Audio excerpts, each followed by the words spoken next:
Welcome to Pixie Bus Adventures. Welcome to Okay, this is gonna be bad. Hi, I'm Molly, and I'm here to show you how I removed on my own the rear heater from my bus, the DT466E school bus. All right, here's my bus, and I need to go in here and turn off the valve for the water lines or the coolant lines that go cycle through the heaters. I've pulled out the rear heater. It was mounted in the back, right? And then it's set it in the bucket here. And I've got my hose is bigger than I've seen so far. It's a 1-inch hose. I've seen everyone else has a 5/8" hose. It was sitting right there, and then behind the wheel well was the heater, and right there is where I have to loop the lines to be able to keep my heater here and my defrost up here. There's 3 valves that I'll be shutting off. This is one right here. This is it on, and then I need to turn it. I think I got that one all the way. And then the last one is inside, and it's already off. Hi, kitty cat. And it's right there, and you can tell it's off because it's going the opposite direction as the pipe.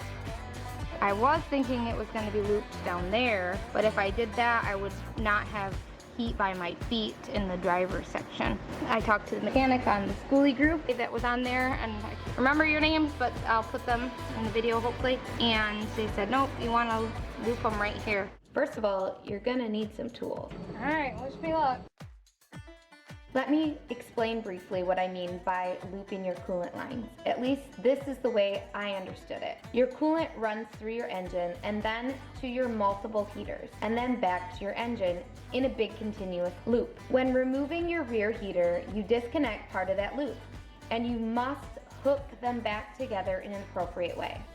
Okay, let's talk about how I found those parts. Now that was quite a pain in the butt. I called and I searched all over to find parts for my 1-inch hose. I called Ace, Lowe's, Tractor Supply, my local hardware store, my local automotive store, heating and cooling businesses. They referred me to a specialty plumbing store. Did not have what I need, but they knew that the only place in Michigan that might have it was just a few miles down the road, and it was West Michigan Rubber Supply and Company. Hallelujah. I found someone that could help me.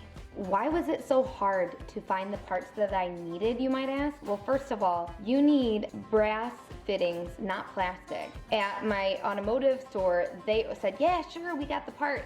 I ordered it, they came in the next day, and it was a plastic part. I talked to several people, like lots of people on the Skoolie group. They were mechanics and they worked on buses, all this stuff. They all said no to plastic. They said it can and it will fail, and you will have a big mess because the coolant that runs through those lines is extremely hot, and it will melt the plastic part that you try to use. Secondly, the hose that I had on my bus was 1 inch in diameter. And when I was researching this and looking at all the other people who have done this, they all had 5/8 of an inch hose. If I would have had a 5/8 inch hose, I wouldn't have had such a big problem finding the parts that I needed. I would have been able to find it most anywhere. This is still dripping some, so this did kind of stop it from all the way draining out.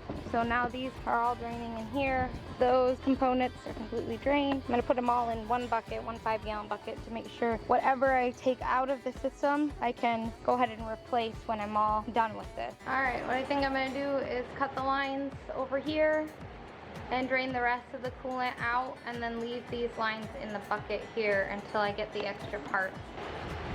Drain.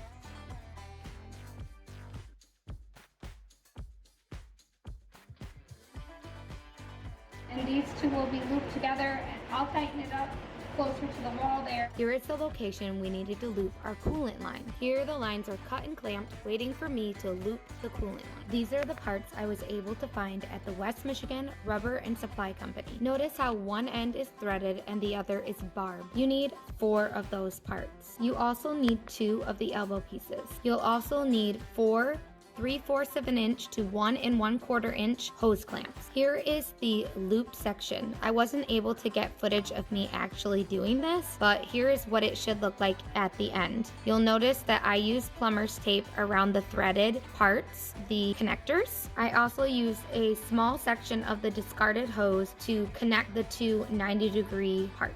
If you enjoyed this video, found it helpful, hit subscribe, like, follow for more content like this, and come back next week to find out what else I'm gonna do on my own. If you have any questions that I didn't answer for you in this video, leave them in the comments below.